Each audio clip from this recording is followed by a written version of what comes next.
ভাটপাড়া পুরসভার 18 নম্বর ওয়ার্ডের অন্তর্গত জগদ্দলের অকল্যান্ড জুট মিল হঠাৎই বন্ধ করে দিল মালিক কর্তৃপক্ষ। বেশ কিছুদিন ধরে ওই মিলে মালিক পক্ষের সঙ্গে গন্ডগোল হচ্ছিল শ্রমিকদের একাংশের। আজ সকালে আচমকাই শঙ্কর তরফদারকে বেধড়ক মারধরের অভিযোগ ওঠে শাসক দলের শ্রমিক সংগঠনের একাংশের বিরুদ্ধে। তাকে গুরুতর আহত অবস্থায় এক বেসরকারি হাসপাতালে ভর্তি করা হয়েছে। এরপরই মিল বন্ধের নির্দেশ দেন মালিক কর্তৃপক্ষ।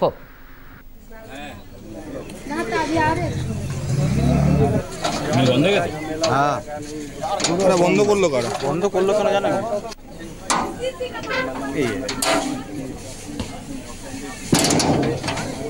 এটা কোনো মিলের একটা আভ্যন্তরীণ সমস্যা। কিছুটা ইনসাইড দ্য মিল কোনো অশান্তি হয়েছে, সেটা কোনো একটা খুব একটা বড় সমস্যা না, অচিরেই মিটে যাবে, মিল খুলে যাবে। এটা কোনো জানা যাচ্ছে তৃণমূলের পক্ষ থেকে তৃণমূলের যেসব কর্মীরা রয়েছে তারা মারধর করেছে অফিসার। তৃণমূল বলে এখন সবাই তৃণমূল, এইভাবে ব্যাখ্যা করবেন না।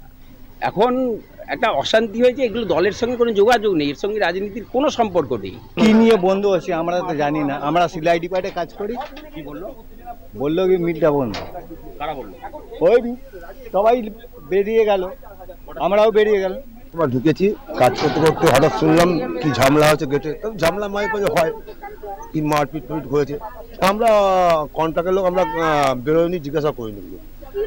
এখন আমাদের কন্ট্রাক্টর যে আছে সে বললো যে আপনারা বন্ধ করে বেরিয়ে যান, কারণ মিল বন্ধ হয়ে গেছে, ভেতরে ইলেকট্রিসিটি কেটে দিয়েছে। তা আমরা ছেড়ে বেরিয়ে এলাম। এখন কি পরিস্থিতি, কবে চালু হবে, কি হবে জানি না এখন।